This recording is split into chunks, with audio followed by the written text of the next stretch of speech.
Meeting ఏదైనా నా సావు కోరుడేనా, ఇది కరెక్ట్ అవుతుందా, గింత అక్కస్సు ఉంటుందా మనుషులకు, ప్రజలు అన్నీ చూస్తున్నారు. కేసీఆర్ చూడు ఎంత పద్ధతిగా చెప్పిండు.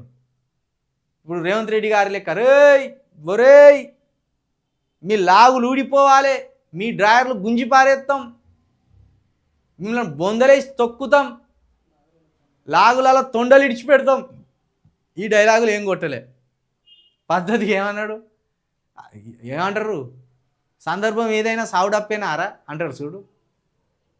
పెళ్ళికి వచ్చి డప్పు కొట్టరా అంటే వాడు సావు డప్పుకు వచ్చిండట, సావు కాడిపోయి మళ్ళీ సావు డప్పుకి వచ్చిండట.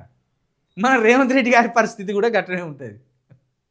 అది ఏ సందర్భమైనా ఓయూకి పోయి కేసీఆర్ని తిడతాడు, హెచ్సికి పోయి కేసీఆర్ని తిడతాడు, మూసీ నది దగ్గరికి పోయి కేసీఆర్ని తిడతాడు, హైడ్రా విఫలమైందంటే కేసీఆర్ని తిడతాడు, గ్రామ పంచాయతీ ఎన్నికలలో కేసీఆర్ని తిడతాడు, జూబ్లీహిల్స్ ఎన్నికలలో కేసీఆర్ని తిడతాడు.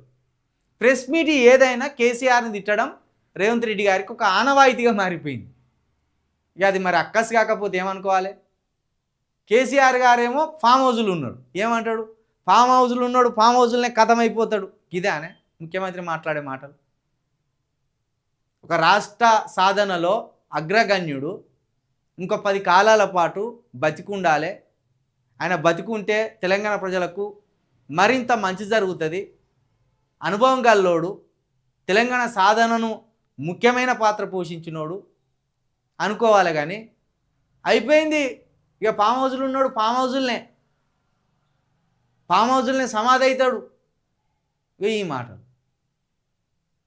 కేసీఆర్ బతికుండగానే నేను రాజకీయంలో అధికారంలోకి వచ్చిన ఈ భుజాలు తడుముకున్నాడు అన్నట్టు, ఈ భుజాలు తడుముకున్నట్టు.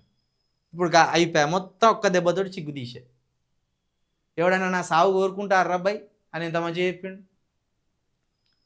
ఎంత ఏ మీటింగ్ అయినా నా సాగు కోరుకుంటావు రబ్బాయి అంటాడు కేసీఆర్. ఆయన చాలా పద్ధతిగా అయిన స్ట్రాటజీ అప్లై చేస్తాడు. ఈ పద్ధతి అయిన స్ట్రాటజీ రేవంత్ రెడ్డి గారికి మింగుడు పడతలేదు.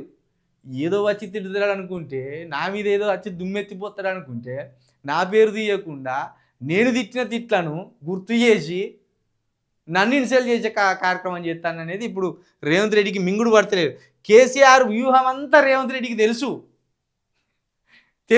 తెలిసి ఇప్పుడు అవతలోడు ఏం చేయబోతాడో మనకు తెలిస్తే ఎట్లుంటుంది, వాడు చంపబోతాడని తెలిస్తే ఎట్లుంటుంది, భయం అవుతుంది. ఇప్పుడు రేవంత్ రెడ్డి గారి పరిస్థితి కూడా అట్నే ఉన్నది, భయం ఉన్నది, ఆందోళన ఉన్నది. ఎంత చూడు, మనిషి నా పేరు తీయకుండా నేను తిట్టిన తిట్లను, నా వ్యవహార శైలిని కడిగి పారేస్తాను అనేది చాలా మింగుడు పడంతనంగా ఉన్నది ఇప్పుడు రేవంత్ రెడ్డి గారికి.